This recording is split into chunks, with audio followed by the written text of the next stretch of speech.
The maps of the mid-19th century contained a persistent, taunting blank space. To the British Admiralty, this wasn't just a geographical void. It was a challenge to the very idea of Victorian progress.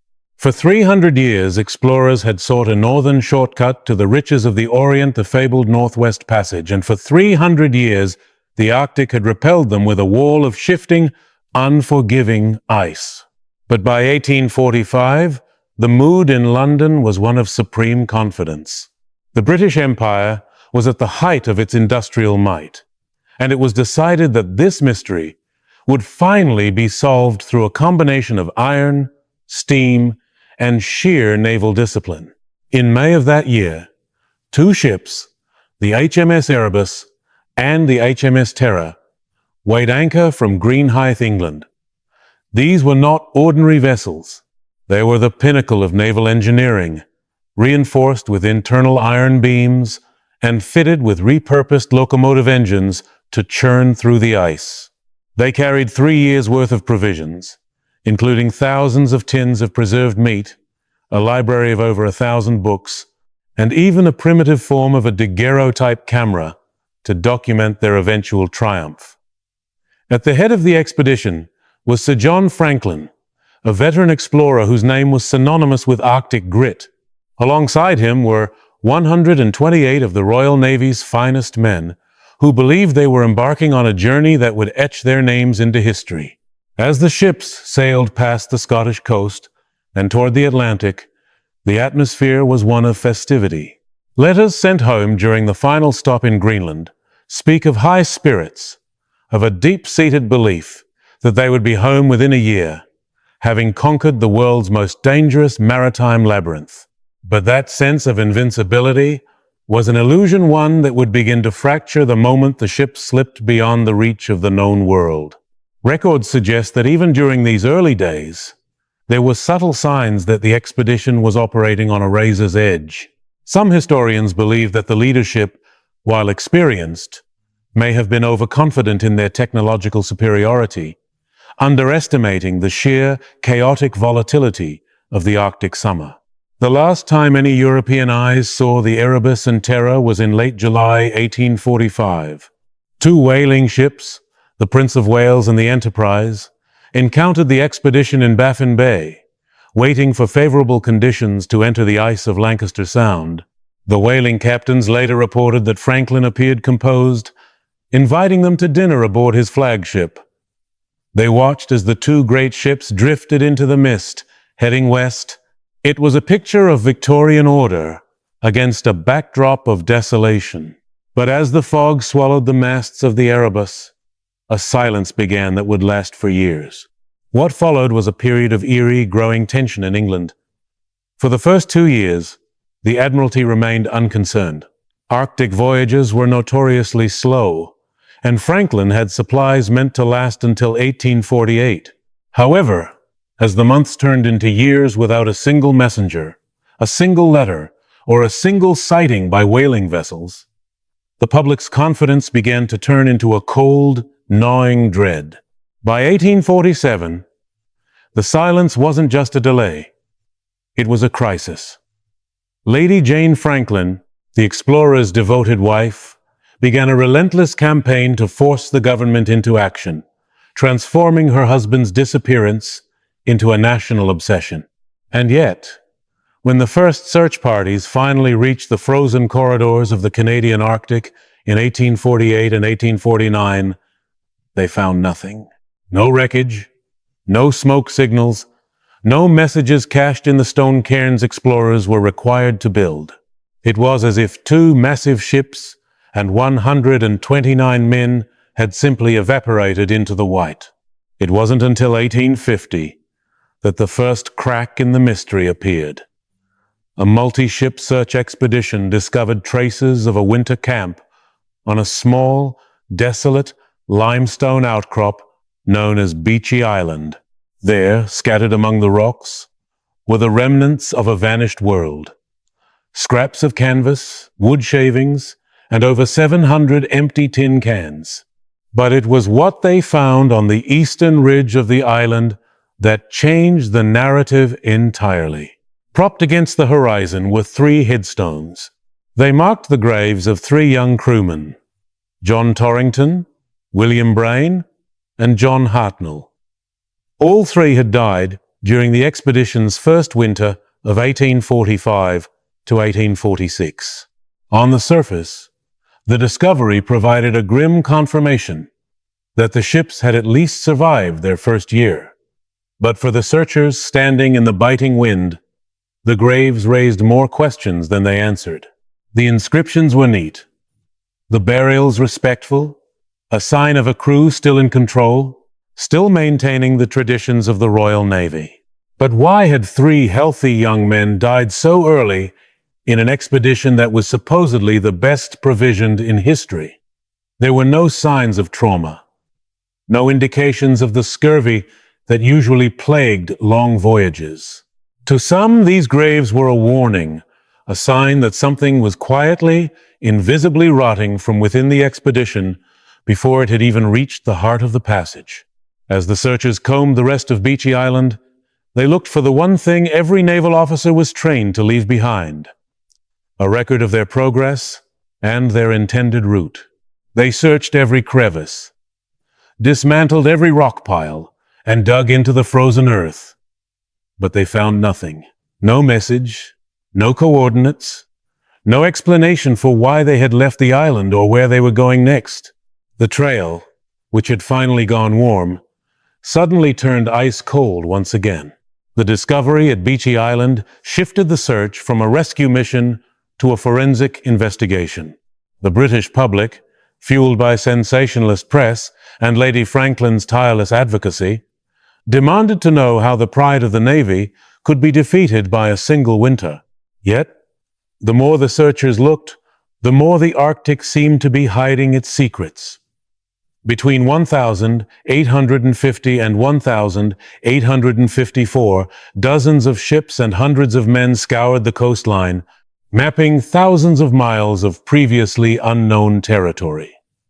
In their quest to find Franklin, they inadvertently completed the very map he had set out to fill. But while the geography was becoming clearer, the fate of the men was becoming more obscured.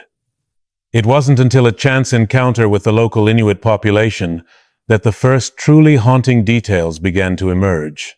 In 1854, explorer John Ray, who was surveying the Boothia Peninsula for the Hudson's Bay Company, met a group of Inuit who possessed items that could only have come from the expedition: silver spoons engraved with the initials of Franklin's officers, and a small round plate belonging to Sir John himself. Through translators, the Inuit told a story that sent shockwaves through Victorian society. They spoke of a group of about 40 white men seen a few years earlier, dragging a boat over the ice. They looked thin and haggard. Later, the Inuit found the bodies of these men. According to their accounts, some of the bodies were found in a state that suggested the survivors had resorted to the unthinkable to stay alive. The mention of cannibalism was a bridge too far for the London elite. It was dismissed as a misunderstanding or a fabrication by savages. Charles Dickens himself wrote a scathing rebuttal, arguing that the noble men of the Royal Navy would never succumb to such a primal urge. But the evidence of the silver spoons was undeniable. The ships were gone, and the men were scattered. Yet even with this revelation, the core of the mystery remained. Where were the ships? Where was the final record?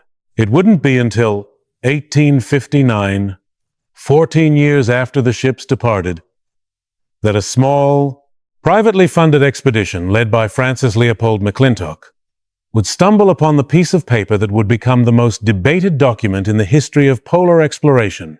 Tucked inside a stone cairn on the desolate west coast of King William Island, a searcher named William Hobson found a small, rusted tin cylinder. Inside was a standard Admiralty form, a printed sheet used to leave messages for following ships. It was covered in 2 distinct layers of handwriting, written months apart. The first message, dated May 1847, was optimistic. It stated that all was well and that the ships had wintered at Beechy Island. But the second message, written in the margins a year later, told a story of utter catastrophe. It was dated the 25th of April, 1848. It stated that the ships had been trapped in the ice for 19 months, that Sir John Franklin had died nearly a year earlier, and that the 105 survivors were abandoning the ships to walk toward the Great Fish River. But as historians would later realize, the math on the paper didn't just tell a story of survival, it contained a contradiction that suggested the men were far more desperate than they were letting on. The paper found at Victory Point is perhaps the most haunting document in the history of maritime exploration. To the naked eye, it is a standard Admiralty form, yellowed by age and brittle from the Arctic cold. But to those who study it, it represents a frantic, disjointed bridge between the world of the living and the world of the dead. The document is layered with two separate messages, written almost exactly 1 year apart, and the transition between them is jarring. The first entry, dated May 1847, was written with the steady hand of an officer still in command of his faculties. It reported that the ships had wintered at Beechey Island and were now positioned near the north coast of King William Island. It ended with the standard, reassuring phrase, "All well." This was the version of the expedition the British public wanted to believe in a disciplined, successful mission on the verge of its final breakthrough. However, the second entry, scrolled in the margins and around the edges of the first, tells a radically different story. Dated the 25th of April, 1848, it was signed by Captains James Fitzjames and Francis Crozier. It revealed that the ships had been beset by ice since September 1846, meaning they had not moved for nearly 2 years. Most devastatingly, it recorded that Sir John Franklin had died on the 11th of June, 1847, just weeks after the all-well message was originally written. The note stated that 105 survivors were now abandoning the ships and heading south toward the Great Fish River. But there is a detail in the margin that has puzzled historians for over a century. The message indicates that the total death toll at that point was 9 officers and 15 men. This was a statistically unusual ratio. A disproportionate number of officers had died compared to the rank-and-file sailors. In the rigid hierarchy of the Royal Navy, officers usually had better living conditions and slightly better rations. What was killing the leadership first? Some historians believe this suggests that the crisis wasn't just one of starvation or cold, but a systemic failure that hit those who had been on the ships longest. And that's when the investigation into the expedition's supplies began to yield a terrifying new theory. In the 1980s, nearly 140 years after the disappearance, a team of forensic anthropologists, led by Dr. Owen Beatty, traveled to Beechey Island to exhume the bodies of the 3 sailors buried there. Because of the permafrost, the men were perfectly preserved, their features as clear as the day they were buried. When the team analyzed samples of their hair and bone, they found levels of lead that were hundreds of times higher than normal. The source of the poison was hiding in plain sight. The thousands of tin cans that had been the expedition's pride. In 1845, the process of canning food was still relatively new, and the contract for Franklin's supplies had been awarded to a low bidder who worked in a hurry. The cans were sealed with thick, sloppy beads of lead solder, which records suggest may have leached into the food during the long years in the holds. But lead poisoning is a slow, insidious killer. It doesn't just weaken the body, it attacks the mind, causing paranoia, fatigue, and impaired judgment.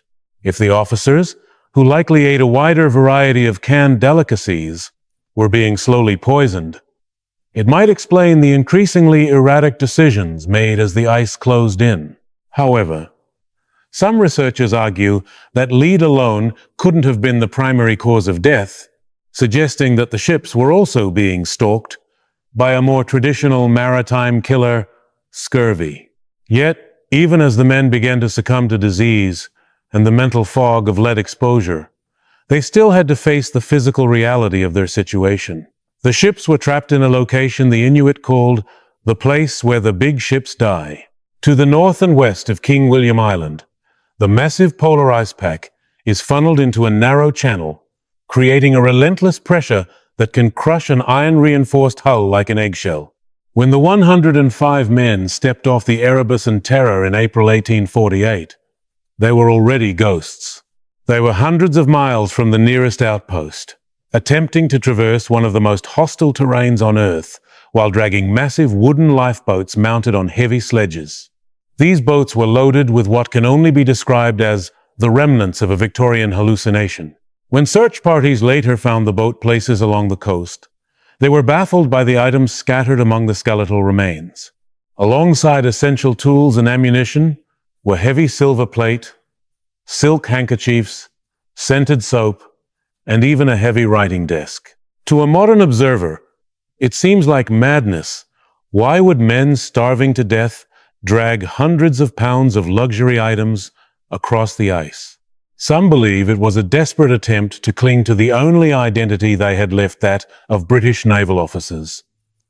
To abandon their social status was to admit the expedition had utterly failed. But that wasn't the strangest part of the trick. As the men moved south, the group began to splinter. Inuit accounts, which were long ignored by Western historians, speak of a group of men who seemed to be heading back toward the ships even as others pushed south. There are whispers in the historical record that the abandonment of the Erebus and Terror may not have been a single, final event.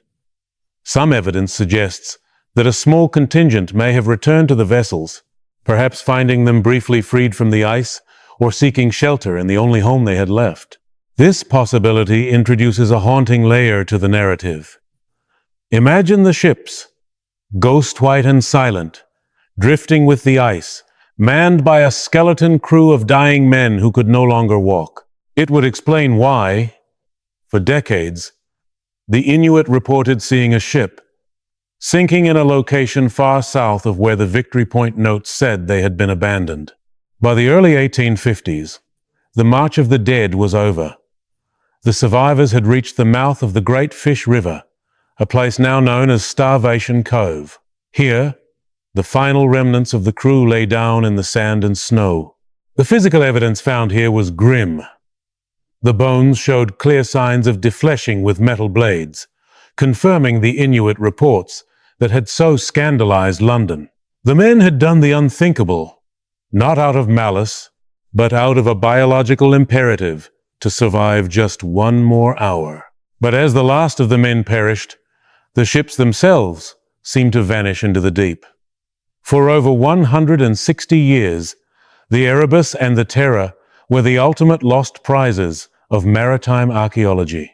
Every expedition to find them failed, thwarted by the same ice and unpredictable weather that had claimed Franklin.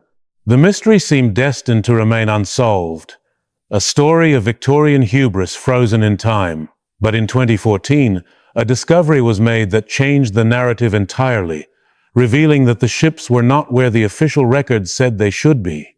This discovery didn't just provide answers. It reopened the debate about what really happened in those final months. What they found on the seafloor suggested that the Victory Point note, the last message they left, might have been a lie, or at least a tragic misunderstanding of their own fate. For generations, the fate of the Erebus and the Terror was a mystery that seemed frozen in the mid-19th century. But in the early 21st century, a new era of exploration began, powered by side-scan sonar, autonomous underwater vehicles, and a newfound respect for the oral traditions of the Inuit people.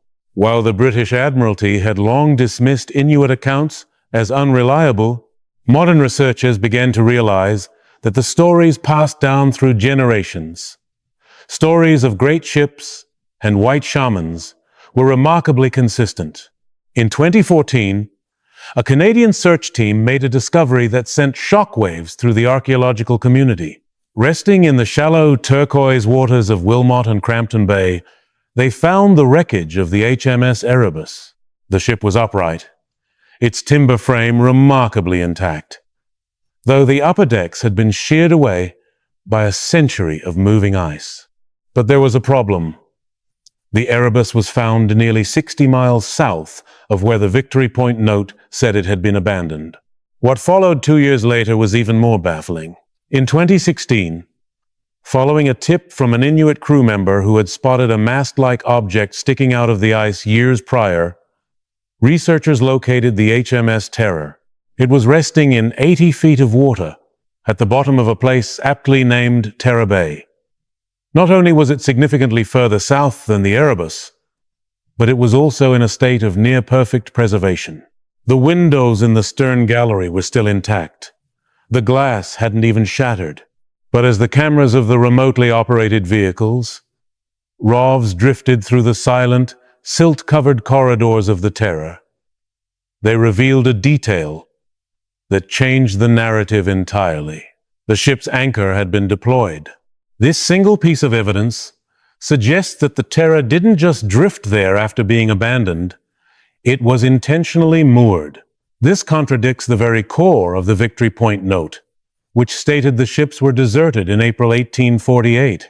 If the Terror was anchored in a bay miles to the south, it implies that at some point, some of the men returned to the ships.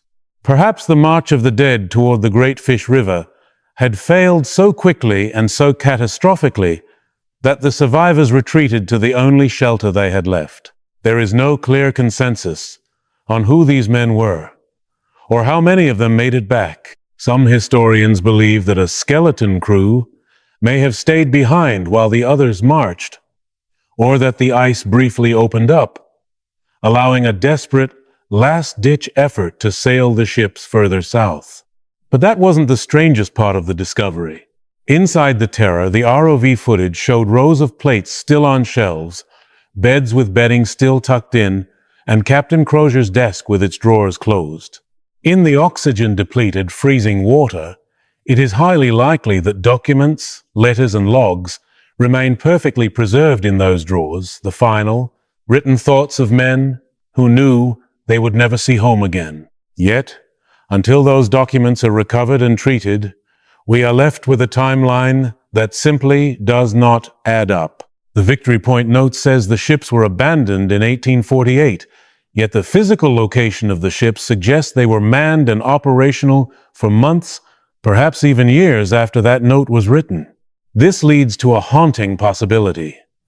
While the British government was declaring the men dead and the search was winding down in the 1850s, a few survivors may have still been alive, huddled in the belly of the Terror, waiting for a spring that would never come. The discovery of the ships has allowed us to reconstruct the physical end of the Franklin expedition, but the psychological end remains a void. We can see the lead solder in the tins. We can see the tooth marks on the bones at Starvation Cove. We can see the anchored hull of the Terror. But we cannot see the moment the last man realized he was the last. Records suggest that the final survivor may have lived as late as 1,851 or 1,852. Inuit stories speak of a man seen wandering the coast, a tall man who was the last of his kind. Whether this was Captain Crozier or a junior officer remains a matter of intense debate. What we do know is that the expedition's failure was a collision between the rigid certainty of the Industrial Revolution and the fluid, lethal reality of the natural world. The men of the Erebus and Terror didn't just vanish.